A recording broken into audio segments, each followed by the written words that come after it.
তেমন একটা লোকজন নাই, একেবারে খালি। দু একজন ফ্যামিলি ভিসার লোকজন আসে এবং জমা দেওয়া চলে জায়গা।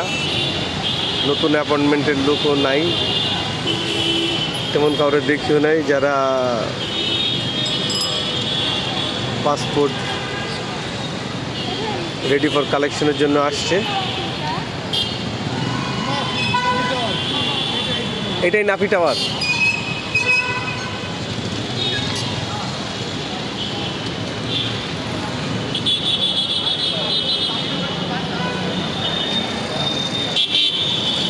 এই যে 4 তলা 5 তলার থেকে আমাদের ডেলিভারি দেওয়া হয়।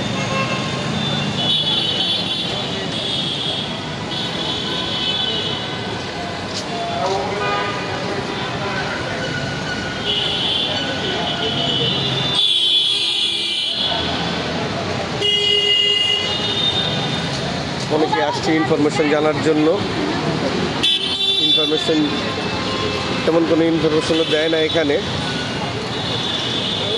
বেশিরভাগই অ্যাপয়েন্টমেন্ট ভুক্তভোগীরাই আসে।